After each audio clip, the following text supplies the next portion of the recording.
Obrigado aos alunos, obrigado a Paloma.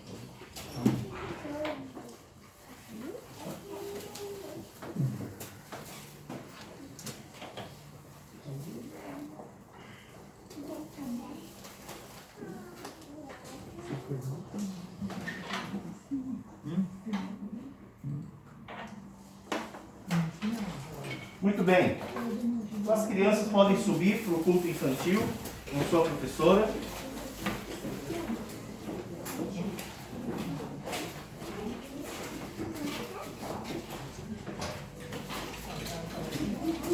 Abacuque capítulo 3. Abacuque capítulo 3. Abacuque é um dos últimos livros do Antigo Testamento. Então, se você chegar no Novo Testamento, folhear algumas páginas para trás, você vai chegar até Abacuque. Abacuque capítulo 3.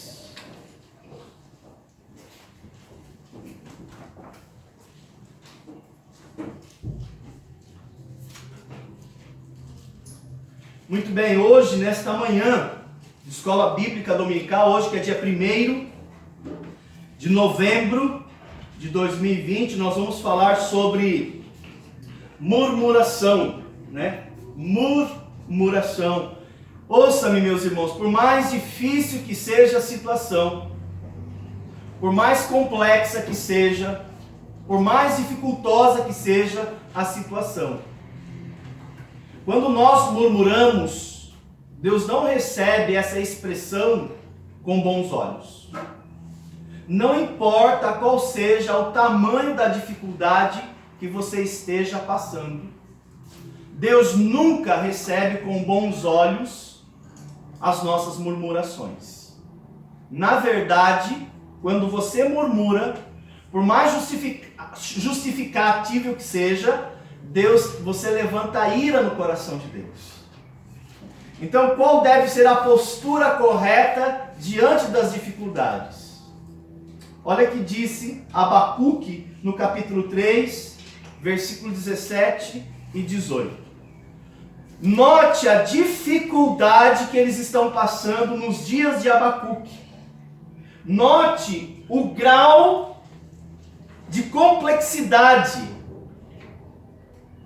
Ele está narrando a situação da nação de Israel nos seus dias. Ele vai dizer assim: porquanto, ainda que a figueira floresça ou não floresça? Não floresça. Não floresça. Se a figueira, se você é um agricultor e você precisa do fruto da figueira, e ela não produz o seu fruto, assim você não tem o seu ganha-pão, você compromete o sustento da sua família, os seus projetos pessoais, isso deveria levar você a quê? A murmurar. Não seria razoável? Você está trabalhando, você está semeando, não está vindo fruto. O normal mesmo seria nós levantarmos nossas vozes e reclamar para Deus. Mas o texto diz, né? Ainda que a figueira não floresça, nem haja fruto na vide. Um agricultor está trabalhando, está dando duro, chegou no finalzinho do mês, não entrou o dinheiro. Aí ele continua. O produto da oliveira minta, ainda um termo de agricultura. Aí ele vai mudar o cenário, ele vai para os campos. E os campos não produzem mantimento. Então ele abre na agricultura, ele abre porque você sabe que o pessoal de Israel, muitos deles, eles trabalhavam no campo, eles eram trabalhadores rurais. Uns trabalhavam na lavoura, no campo, outros trabalhavam com gado, né? Era o trabalho típico dos israelenses. Ele continua. vaquinhas da malhada sejam o quê? Ou seja, elas foram furtadas. Alguém entrou durante a noite e roubou, assaltou você. E você não tem mais cabeça de gado, você não tem mais o seu ganha-pão, você perdeu o seu emprego. Você perdeu o trabalho. Para muitos de nós, motivos, né, de sobra para nós reclamarmos a Deus. Poxa vida, Deus, será que o Senhor não está vendo o duro que eu estou dando aqui para trabalhar, para levantar o pão nosso cada dia, e o Senhor permite eu ainda ser assaltado, Deus? Continua a leitura. E nos currais não haja o quê? Vacas. Então você percebe Abacuque, que é um profeta de Deus, trazendo um retrato, é muito dramático, né? O dinheiro não está chegando, o trabalho não está chegando, na verdade o trabalho está chegando, o que não está chegando é o salário, né? Não está tendo recursos. Aí ele continua. Todavia, o quê? Eu me alegrarei no Senhor. Eu deveria naturalmente levantar a minha voz e trazer murmurações diante de Deus. Só que eu sei que isso provoca Deus a ira. Porque eu não estou confiando que Deus vai trazer um mantimento para minha casa, mesmo que eu não tenha dinheiro. Eu não estou confiando em Deus que Deus vai proteger a minha família, mesmo que as minhas vaquinhas sejam roubadas. E eu estou reclamando como se Deus desse de ombro, Deus não estivesse nem aí pelos problemas pessoais dos quais eu estou passando. Então eu reclamo. Mas eu sei que reclamação, murmuração não são recebidas com bons olhos diante de Deus. Então o que eu vou fazer? Abacuque teve que aprender essa lição. Mas eu vou voltar algumas cenas anteriores para vocês entenderem. Ele não foi sempre assim. Ele teve que aprender. Você acha que a gente aprende de um dia para o outro ser grato a Deus porque a gente não tem salário? Porque as nossas vaquinhas foram roubadas? Porque o nosso campo não produz o fruto? Você acha que a gente aceita isso de boa, de uma hora para outra? Não. Deus tem que nos ensinar. Deus tem que fazer a gente passar pelo vale. A gente vai murmurar muito no vale. Vamos reclamar no vale. Vamos amaldiçoar a Deus. Nós vamos amaldiçoar as nossas vidas. Deus não recebe isso com bons olhos. Não recebe. Mas Deus vai deixar a gente no vale. Até a gente aprender. Quando nós aprendermos, Ele vai mostrar o caminho para fora. E Ele vai dizer assim: todavia eu me alegrarei no Senhor. Eu não vou olhar para as circunstâncias, porque se eu olhar para as circunstâncias, gente, eu vou largar a mão de tudo, eu vou sumir. Se você for olhar para pessoas, por mais que você admire pessoas, você vai se decepcionar. Pessoas nos decepcionam. Circunstâncias nos desencorajam.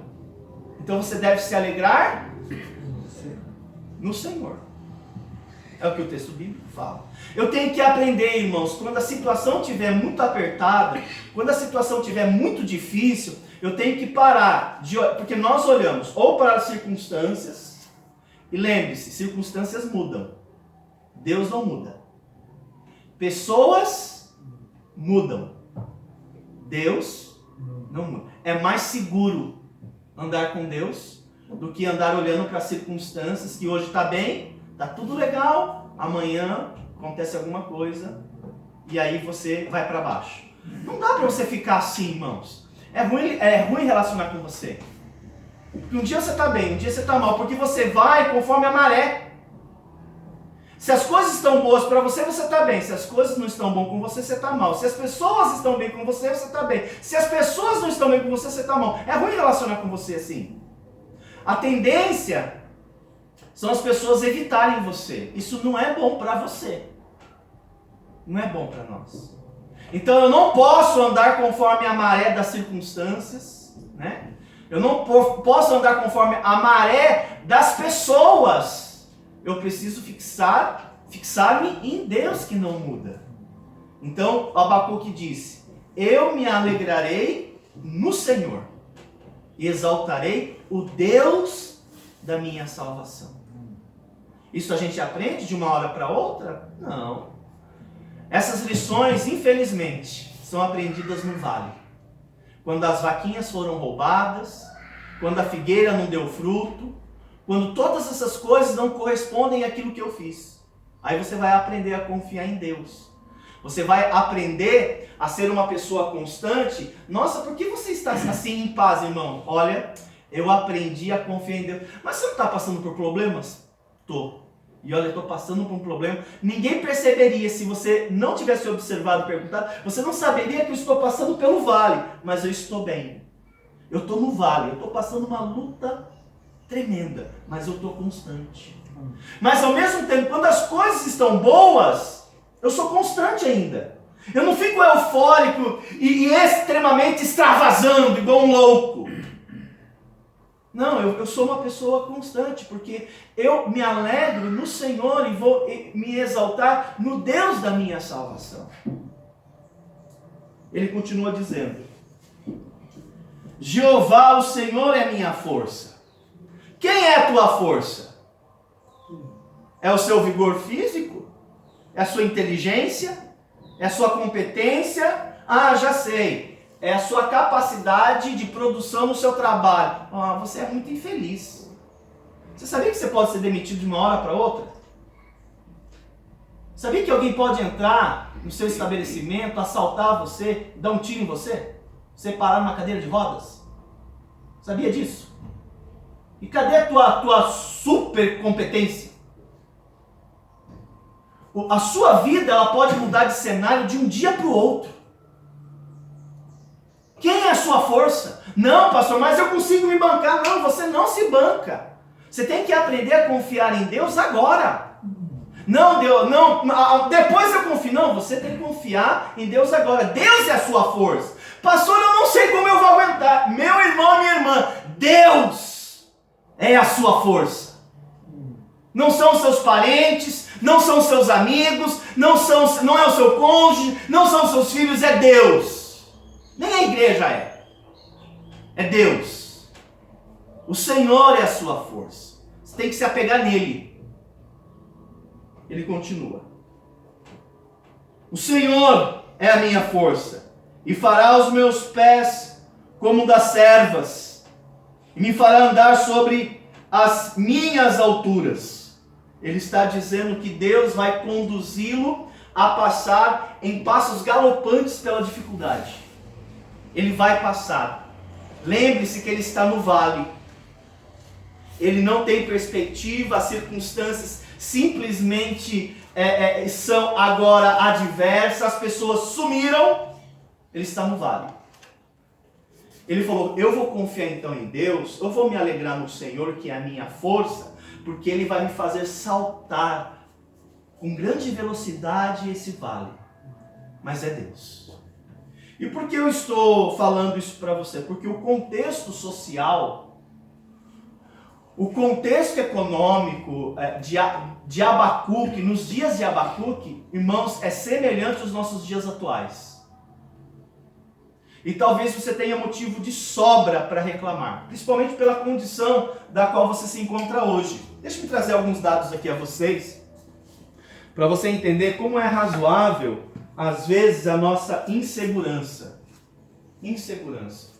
Você sabia que 2% da população brasileira, 2%, detém a metade das terras do Brasil? Só 2% da população brasileira detém a metade das terras do Brasil. Ou seja, 2% da população é dona da metade do Brasil. 2%. Faça o cálculo. Hoje, nós somos em mais de 200 milhões de pessoas. 200 milhões de pessoas no Brasil. 2% é dono da metade do Brasil. 2%. A desigualdade, irmãos, ela traz pra gente muitas incertezas. Muita insegurança.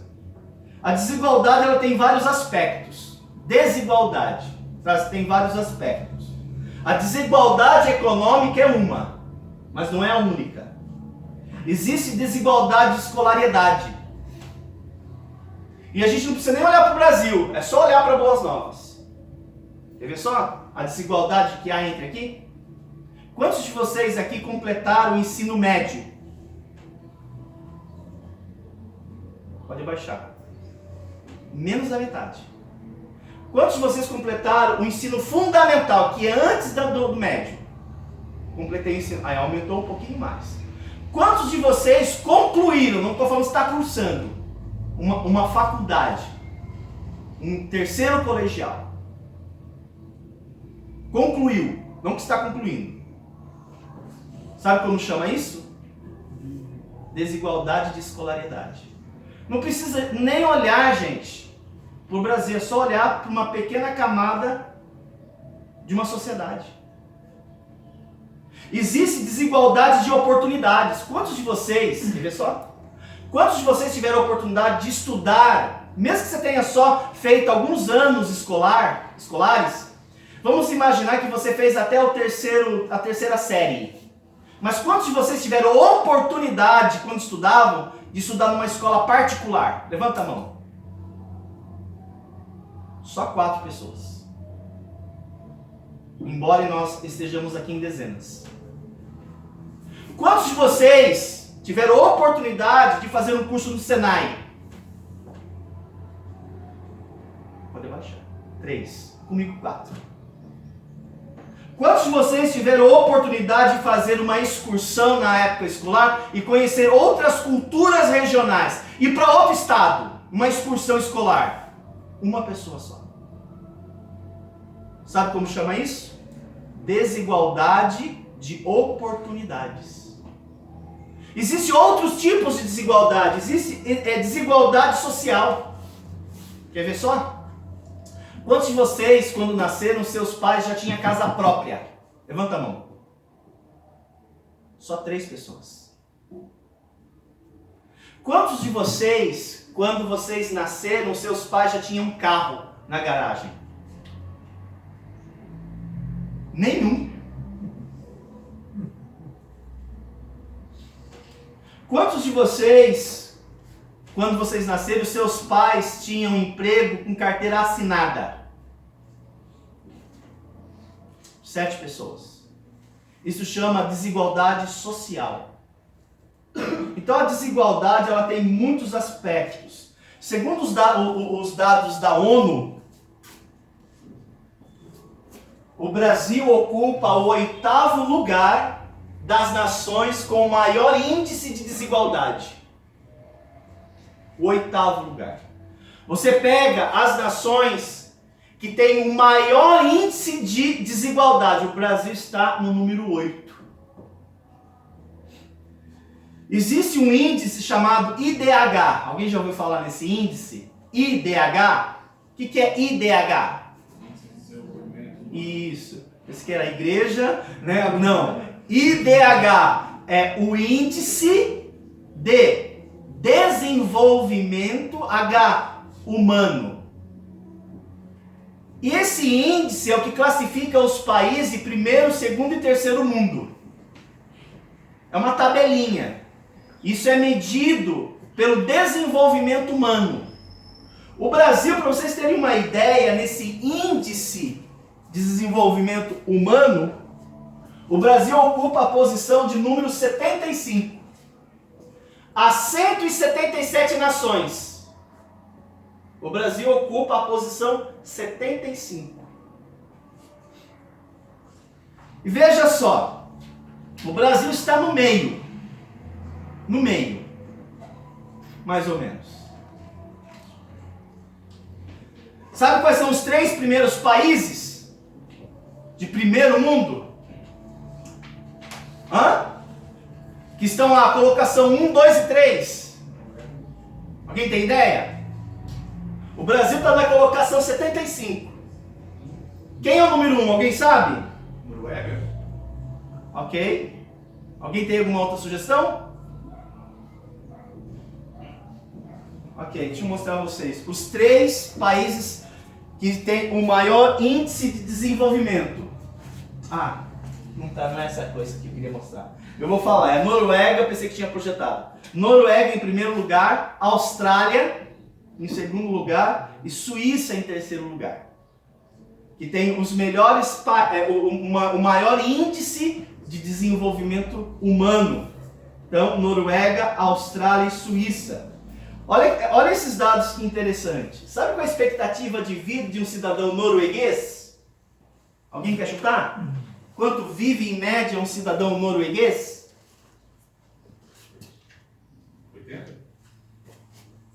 81 anos.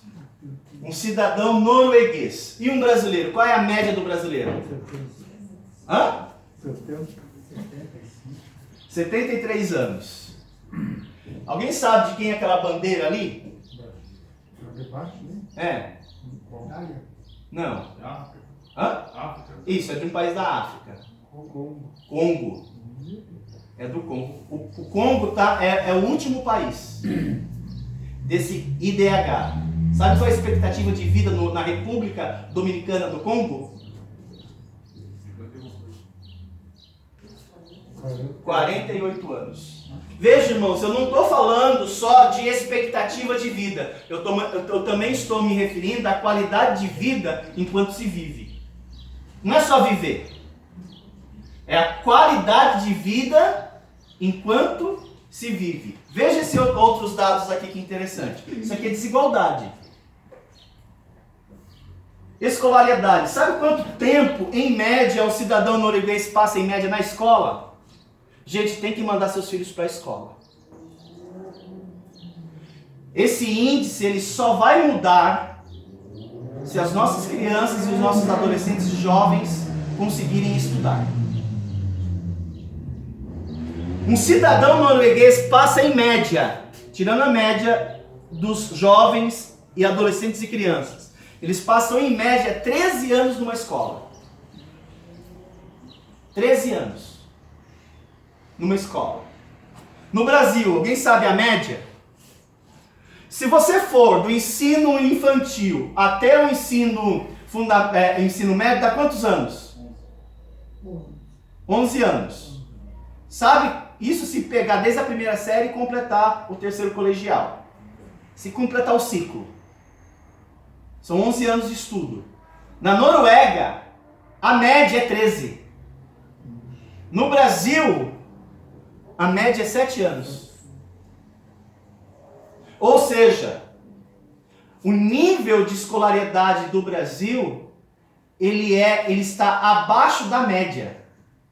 Isso quer dizer que muitos dos brasileiros, eles são analfabetos funcionais. Analfabetos funcionais. Sabe o que é isso? Eles sabem ler, mas não sabem entender o que lê. Eles sabem ler uma palavra. Eles sabem montar e conseguir ler uma frase, mas eles não conseguem entender o que eles estão lendo. Muitos brasileiros conseguem concluir ensino médio, mas são analfabetos funcionais. A igreja, para você ter uma ideia, ela tem um papel fundamental na alfabetização de vocês. Muitos de vocês aprendem a ler quando vão para a igreja, por causa da interpretação bíblica. Você já parou em alguns momentos, no estudo, no discipulado, numa pregação, o pastor fala, leia o texto. Quem pode explicar para mim? Isso quer dizer que você talvez encaixe num grupo de pessoas que são analfabetos funcionais. Não quer dizer que se você concluir ensino médio, você já sabe ler. Você sabe formar palavras. Isso não é bom. Isso é ruim. Sabe qual é a média de escolaridade na República do Congo? A expectativa? 3 anos. Em média, eles passam na escola. Veja esse outro dado aqui. Tive que atualizar. Sabe qual é o salário mínimo na Noruega? Na verdade, não tem salário mínimo na Noruega. Existem 2 países que não têm salário mínimo. Mas, vamos aí só para vocês entenderem, tem o teto mínimo, né? O salário mínimo na Noruega, um cidadão norueguês recebe no mínimo, não tem quem recebe menos que isso,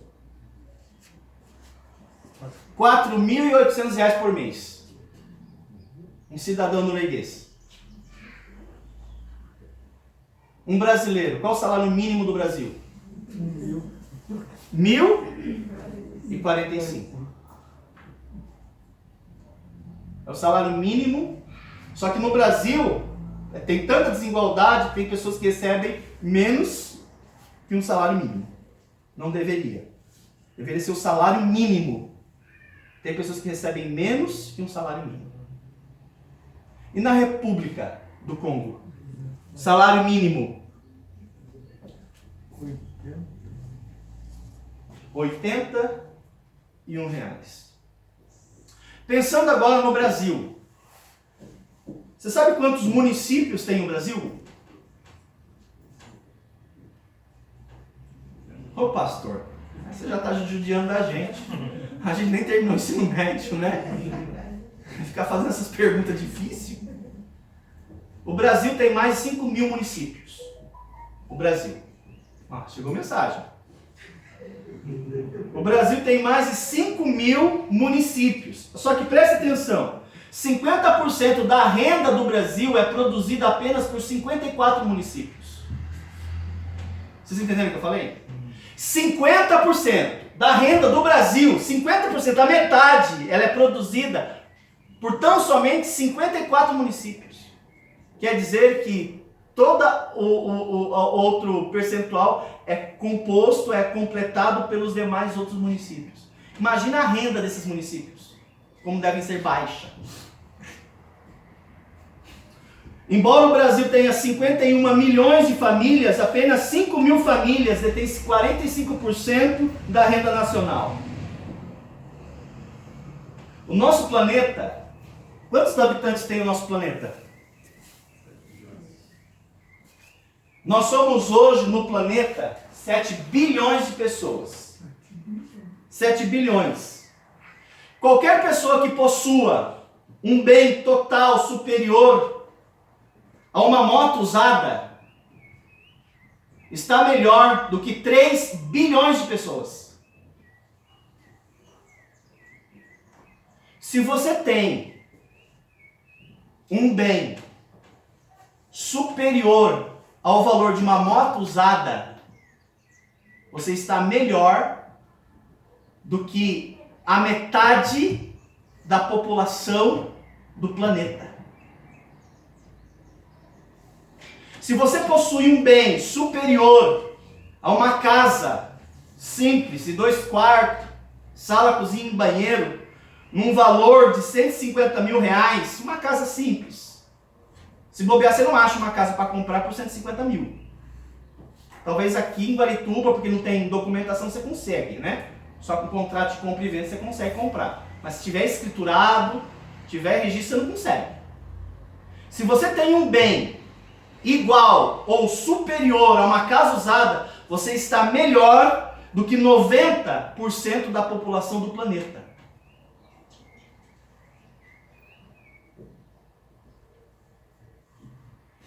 Quer dizer que você é mais rico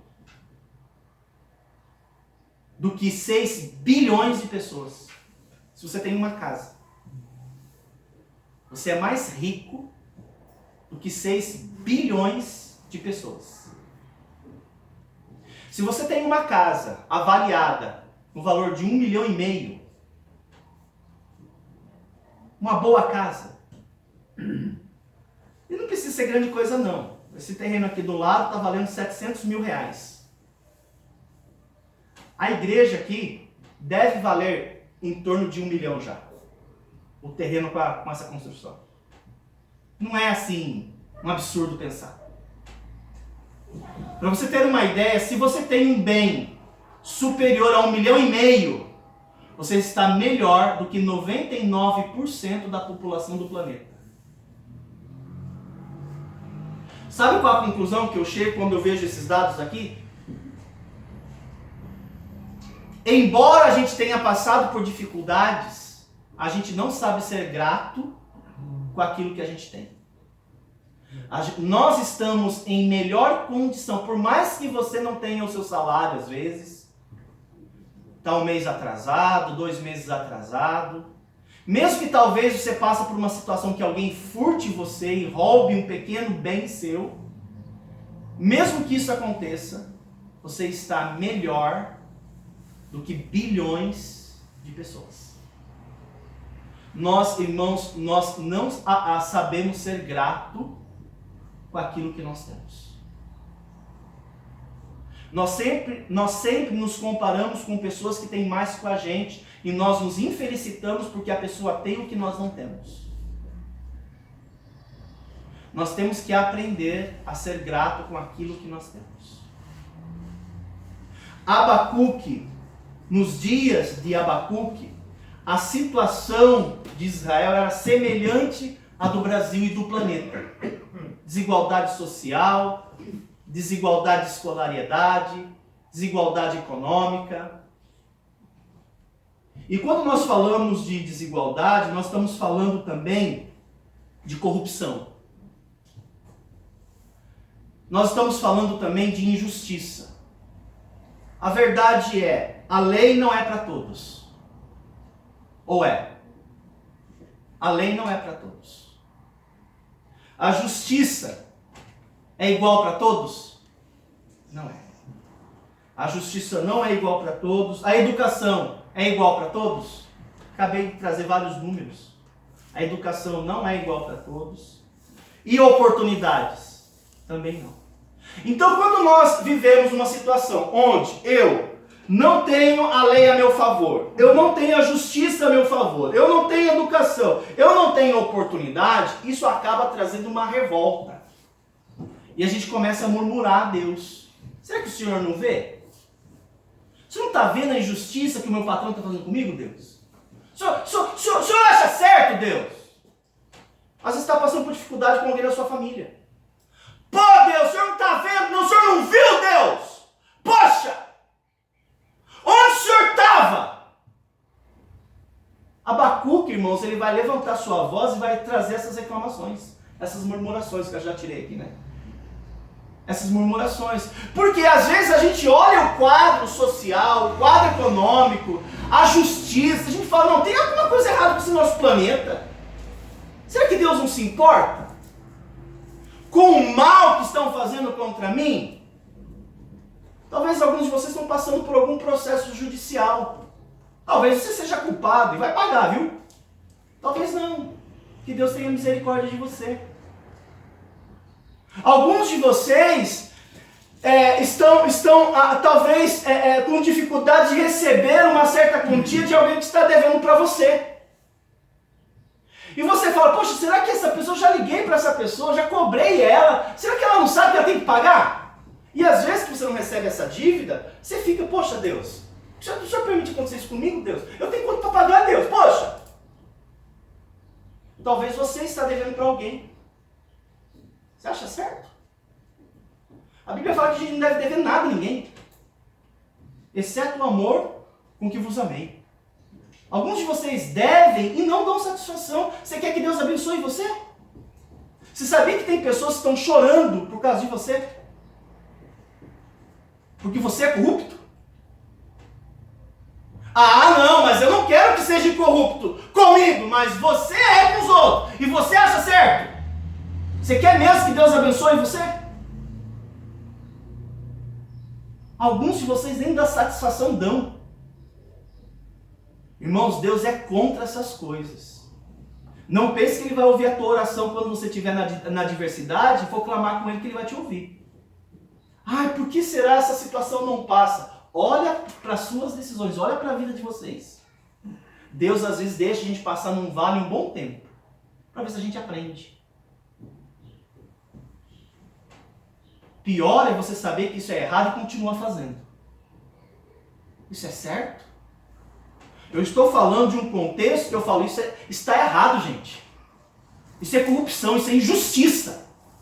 E às vezes nós somos as pessoas que semeamos injustiça e corrupção. Então, dentro desse contexto de tanta corrupção e injustiça, eu me lembro de Abacuque. Ele está muito descontente com Deus. O quadro social é semelhante aos dias atuais, é um caos, né?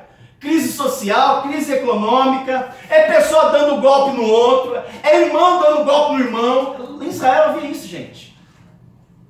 Consegue imaginar um irmão dando golpe no outro irmão? Onde nós vamos parar? Aí o que ele faz? O Abacuque, ele faz o que nós não deveríamos fazer, que é o título da mensagem. Ele vai reclamar para Deus, ele vai murmurar para Deus. Ele vai falar para Deus onde o Senhor estava quando começaram a fazer injustiça. Por que você não puniu a pessoa na hora, para prender na hora? Você que não sabia que era errado? Onde o Senhor estava, Deus? Quando fizeram mal? Ou quando eu fiz o mal? Então Abacuque levanta sua voz, ele vai reclamar para Deus. Eu quero que você leia comigo a reclamação dele. Abacuque capítulo 1. Abacuque capítulo 1. Versículo 2.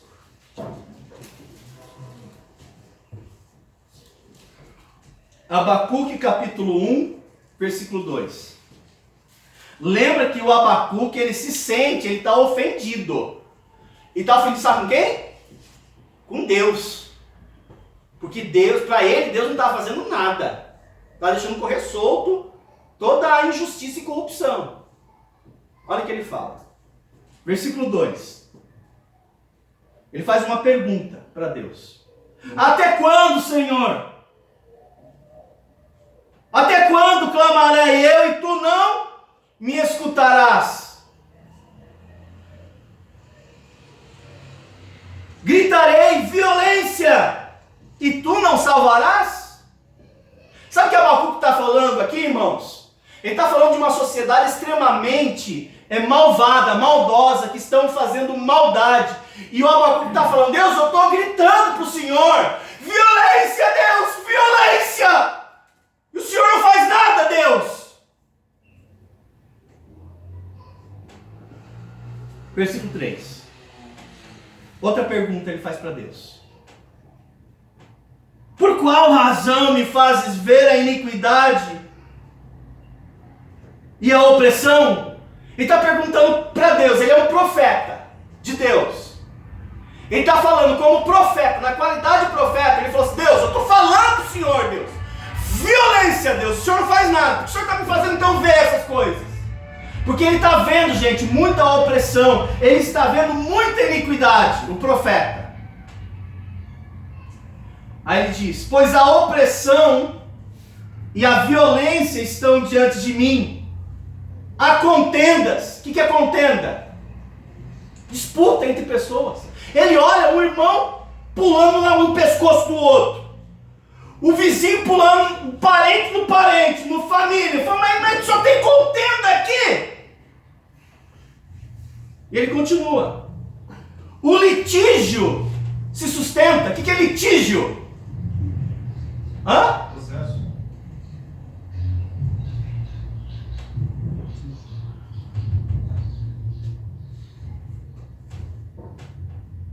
É um irmão colocando o outro na justiça. São processos intermináveis.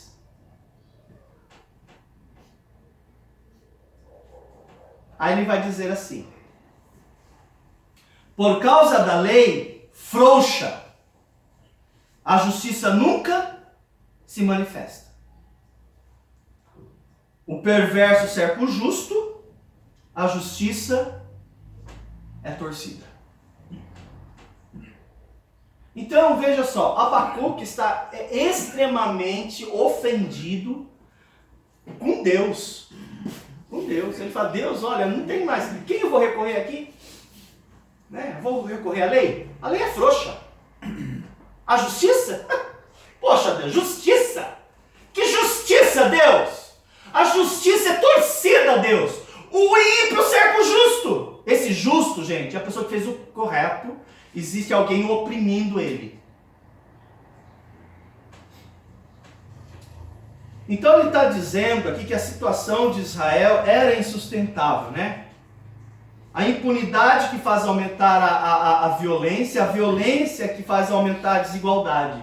É um ciclo maldito, né? É um ciclo maldito. E dentro desse contexto terrível, são os justos que querem fazer o certo que pagam o preço. Então, Deus, diante dessa reclamação de Abacuque, ele vai responder. Porque é uma reclamação muito séria. Deus vai responder para ele. Não deveria, viu? Mas Deus vai responder para ele. Deus vai responder para ele, Deus vai falar o que vai fazer com Israel. Por causa que eles estão afrouxando a lei, distorcendo a justiça, e o perverso está se impondo sobre o justo. Ele vai responder o que ele vai fazer. E ele vai dizer, irmãos, no versículo posterior, vocês verão comigo, que Deus vai falar para ele, que Deus vai disciplinar Israel. Ele vai dizer o seguinte para Abacuque: fica tranquilo, Abacuque, eu vou corrigi-los. Eu vou trazer disciplina a esses que têm buscado brecha na lei. Eu vou disciplinar eles. Eu vou disciplinar essas pessoas que distorcem a justiça. Eu vou buscar e vou corrigir, eu vou disciplinar essas pessoas que se impõem oprimindo o justo. E o problema, meus irmãos, que quando você está num contexto como esse, e você acha que nada acontece, a sensação é que o crime compensa. Por isso que muitos de vocês são desonestos. Por quê? Nada acontece. Por que muitos de vocês mentem para Deus? Não levam a sério as coisas de Deus? Porque para você, compensa. Eu posso falar que eu sirvo a Deus, mas eu posso dar uma distorcida na lei, eu posso buscar vantagens, eu posso subir sobre o irmão, eu posso fingir, porque nada vai acontecer mesmo. A sensação que a gente tem é que nada vai acontecer. Aí Deus vai falar para Abacuque: você está profundamente enganado. Vai acontecer. Porque eu vou corrigir. Eu vou até essas pessoas e vou corrigi-los. Olhando para o texto que eu vou seguir agora, melhor vocês mudarem agora do que Deus vir com a disciplina. É melhor você mudar porque é certo mudar. É certo mudar. Eu vou mudar, vou parar de ser um mal pagador. Eu vou parar de falar uma coisa e não fazer. Eu vou parar de oprimir as pessoas. Eu vou parar de ficar reclamando. Eu vou parar com isso aqui. Eu vou parar porque eu sei que é certo. Porque se você não parar, a Bíblia vai dizer que Deus vai corrigir. Aí a conversa é outra, meus irmãos. Aí está num outro patamar. Aí eu não entro, nem sei como que vai ser o desfecho da situação. Mas olha que interessante, veja comigo, versículo 6, ele vai dizer como é que Deus vai disciplinar Israel. E esse Israel, gente, não são os oprimidos, são os opressores. Como que Deus vai trazer aos opressores a correção? Veja o texto, versículo 6. Porque eis que suscito os caldeus. Suscito, o que é suscitar? Ele vai levantar. Aqui, ó, olha que interessante. Israel está fazendo mal, Deus está mandando o profeta falar para eles, como está acontecendo hoje aqui. Muda agora, vocês têm tempo, muda, ainda há tempo, acerta a vida de vocês. A Bíblia está falando o seguinte, que Deus vai levantar uma pessoa maior que você. E essa pessoa que Deus vai levantar, uma pessoa maior que você, para pisar em você, para bater em você. Aí você vai clamar para Deus, mas é Deus que está mandando? Agindo eu, disse o profeta Isaías, sobre Deus, quem impedirá? Agindo o homem, ore para mim, que eu vou intervir. Mas agindo eu, quem impedirá? Eis que suscitarei os caldeus, nação amarga. Eu vou levantar essa nação. Não é que essa nação se levantou, não. O Senhor levantaria essa nação. Com que finalidade? Corrigir aquelas pessoas que afrouxaram a lei, distorceram a justiça e oprimiram o justo. Deus vai levantar eles para punir essas pessoas. Às vezes eu vejo pessoas passando por certas consequências, até aqui da igreja. Irmãos em Cristo, de outras igrejas. E eu fico pensando, né? Olhando por todo o cenário, será que isso não é a mão de Deus? Porque se for, não adianta nem orar. Porque é Deus agindo. Mas como eu não sei, eu vou orar. Eu vou pedir uma coisa para Deus. Que na aplicação da justiça, lembre-se da sua misericórdia. É o que Abacuque vai falar para Deus. Porque quando você olha para o cenário daquilo que aconteceu, os caldeus, irmãos, é a nação babilônica. Se você conhece o que Nabucodonosor fez com Israel, irmãos, ele devastou Israel. Por onde Nabucodonosor passou, ele deixou marcas de violência e morte. Centenas de pessoas morreram. Ficaram à margem da miséria. Os muros foram destruídos. O templo foi saqueado. Deus levantou os caldeus para disciplinar Israel. Aí Abacuque vai dizer o seguinte para Deus: Deus, na aplicação da sua justiça, lembre-se da sua misericórdia. É eu talvez orando pelos irmãos. E às vezes Deus vai permitir o irmão passar por aquela fase difícil. Pode ser que Deus esteja aplicando a sua disciplina. É melhor arrepender-se antes, irmãos, do que vir a disciplina. Leia o texto. Pois eis que suscita os caldeus, nação amarga, impetuosa, que marcham pela largura da terra. Falando aqui, ó, uma alusão ao tamanho do exército de Nabucodonosor. Eles marcham pela largura da terra. Quem vai escapar aqui, gente? Ó, o gigante que está vindo até você vai te consumir. Para apoderar-se de moradas que não são suas. Eles são pavorosos e terríveis. E criam eles mesmos o seu direito e a sua dignidade. Os seus cavalos, pensa, os seus cavalos são mais rápidos que os leopardos. Imagina um cavalo mais rápido que um leopardo. Isso mostra o poder bélico deles. Vocês acham que vocês estão prontos para a disciplina que Deus vai trazer? Você acha que você vai escapar? Ele continua. Mais ferozes do que os lobos ao anoitecer são os seus cavaleiros que se espalham por toda parte. Sim, os seus cavaleiros chegam de longe, voam como águia que se precipita a devorar. Eles todos vêm para fazer violência e o seu rosto suspira para seguir avante. Eles se reúnem os seus cativos como areia. Eles escarnecem dos reis. Esses reis são os reis de Israel, que se achavam bom, tal, poderoso.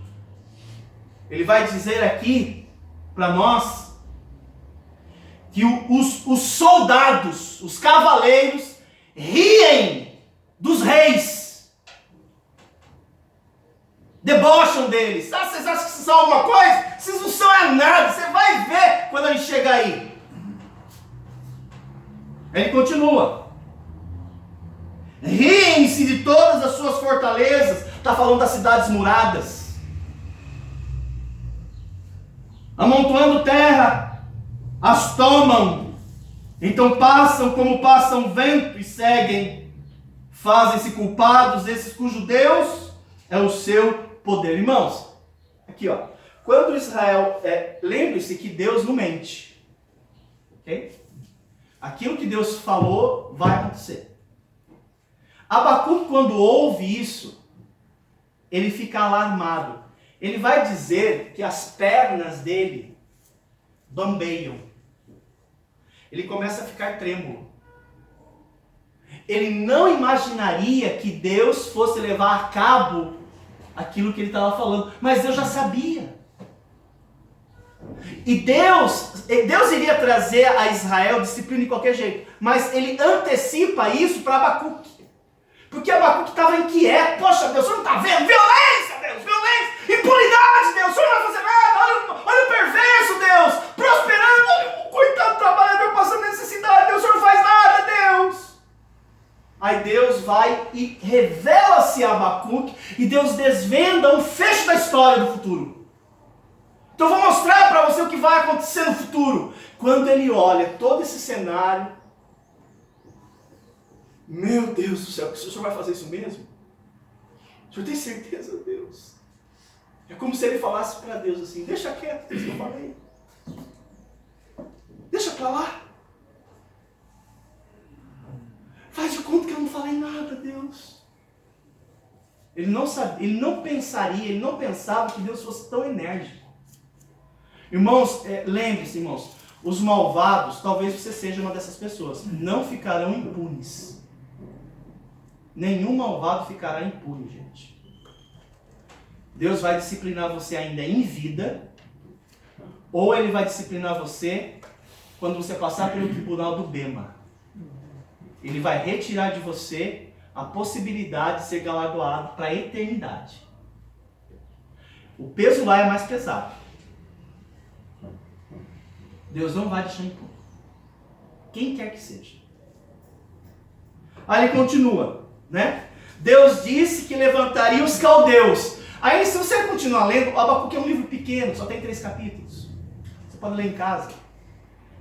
Aí Abacuque vai dizer assim para Deus. Chega um ponto que ele vai falar assim, tá bom, Deus. Ele assimilou já aceitou, não concorda, né? Deus é muito radical.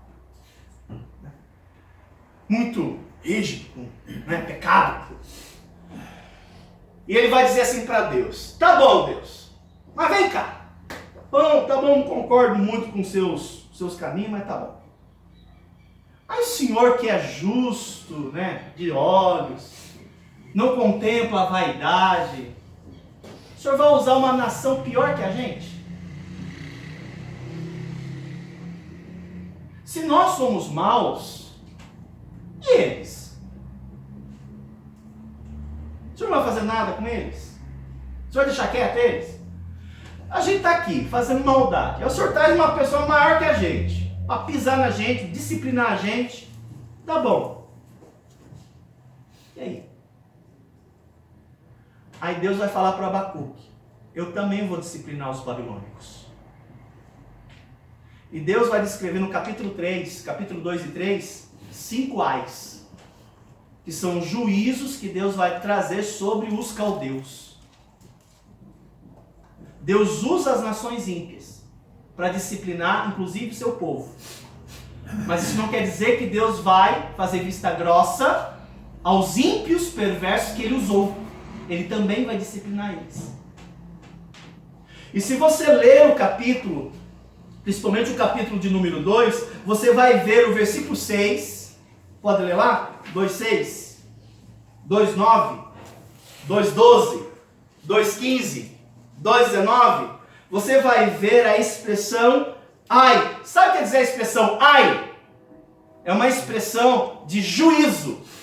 Quem pode ler o versículo 6? 2:6. Não levantarão, pois, todos estes contra ele um provérbio, um dito, zombador dirão. É o 6 inteiro, você leu? Não li. Ai daquele que acumula o que não é seu, até quando? E daquele que a si mesmo se carrega de penhores. Ai. Ele está falando dos babilônicos. Ele está falando o seguinte, ai daquele que tem dívidas. Ai daquele que usa de fraudulência. Para não pagar, você pegou e não pagou, você está furtando. Paga a tua dívida! Ai de vocês que devem! Deus está falando aqui. Versículo 6. Mas está falando dos babilônicos. Porque eles vão entrar em Israel para punir e vão tomar deles o que não é deles. Como penhora. Alguém pode ler o versículo 9? 2:9? Ai daquele que ajunta em sua casa bens maus adquiridos, para pôr em lugar alto o seu ninho, a fim de livrar-se das garras do mal. Sabe o que Deus está falando aqui? Vai para a casa de vocês agora e varre a casa com o seu olhar e procura aquilo que você adquiriu, fazendo aquela aquisição de mal aquisição. Aquilo não é teu. Você não pagou.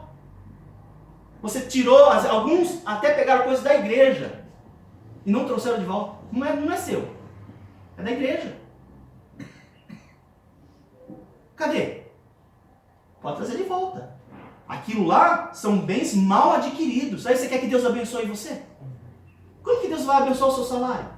Como que Deus vai abençoar o seu trabalho? Tem coisas que talvez um irmão emprestou para você, até hoje você não levou. Você pegou, estragou e não pagou até hoje, poxa! Isso é feio, meus irmãos!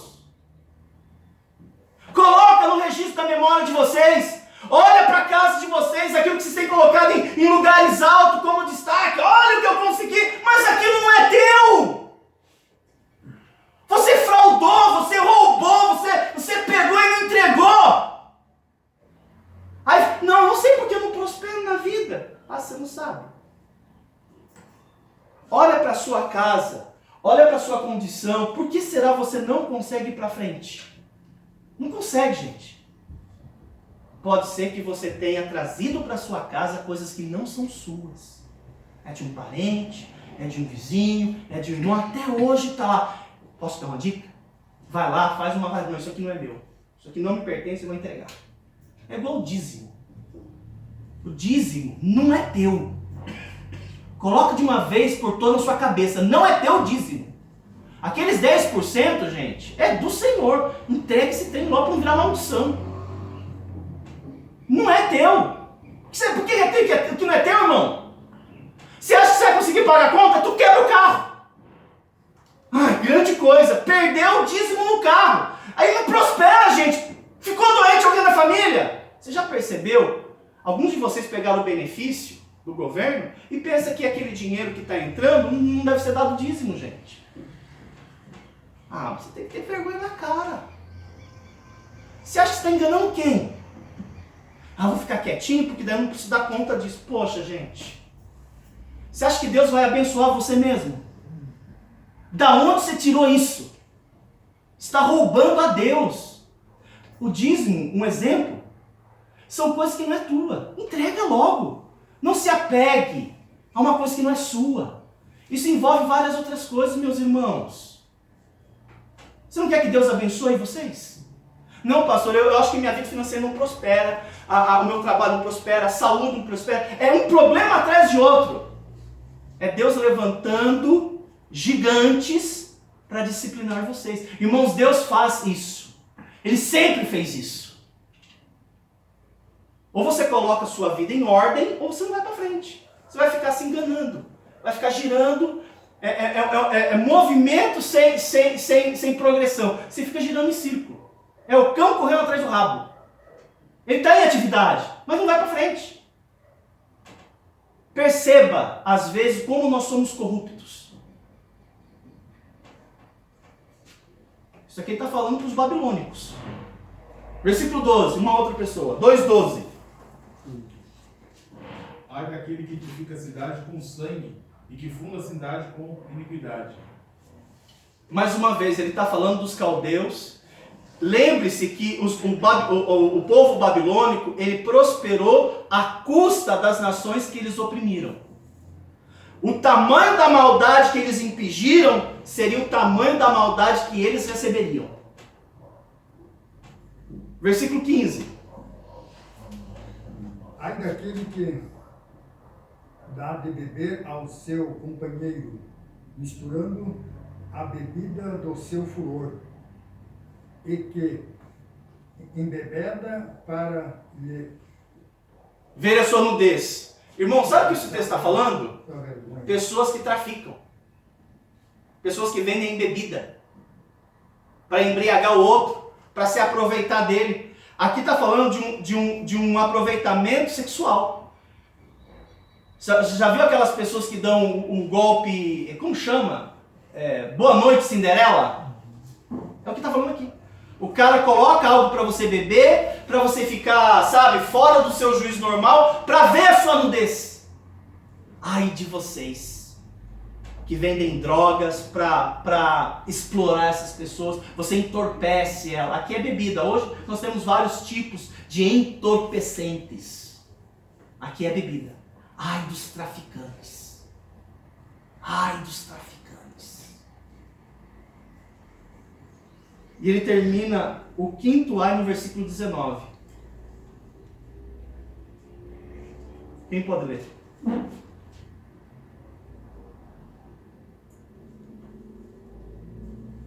Ai daquele que diz ao pau, acorda, e a pedra muda.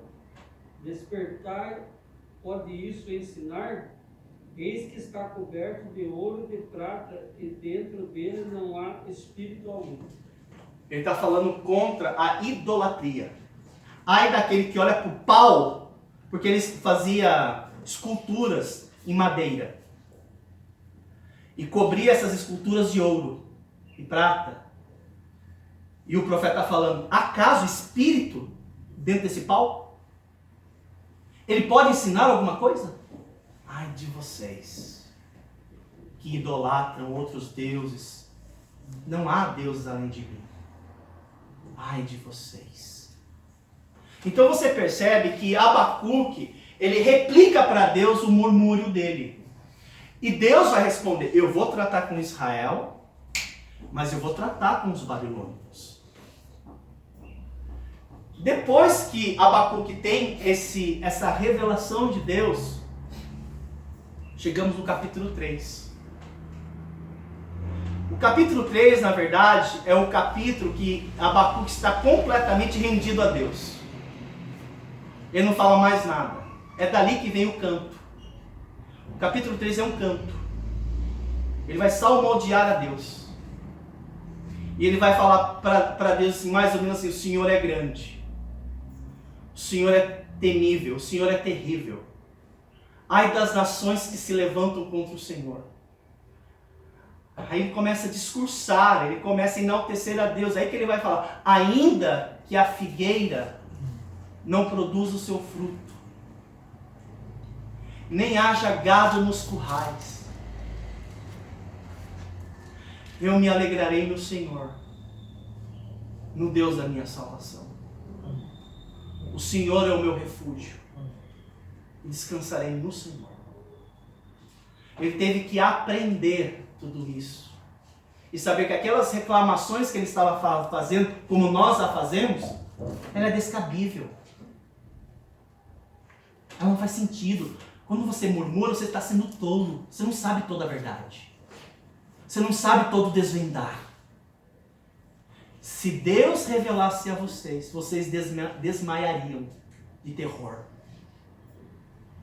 Às vezes, alguns de vocês, quando a gente vai aplicar disciplina em alguém, às vezes a gente acompanha, alguns de vocês ficam tão temerosos que alguém entra numa disciplina de uma igreja, que é algo sério, mas que é a disciplina da igreja, em relação à disciplina de Deus. Se Deus revelasse, inclusive, o que Ele faria com você, antes mesmo dele fazê-lo, nós desmaiaríamos de terror.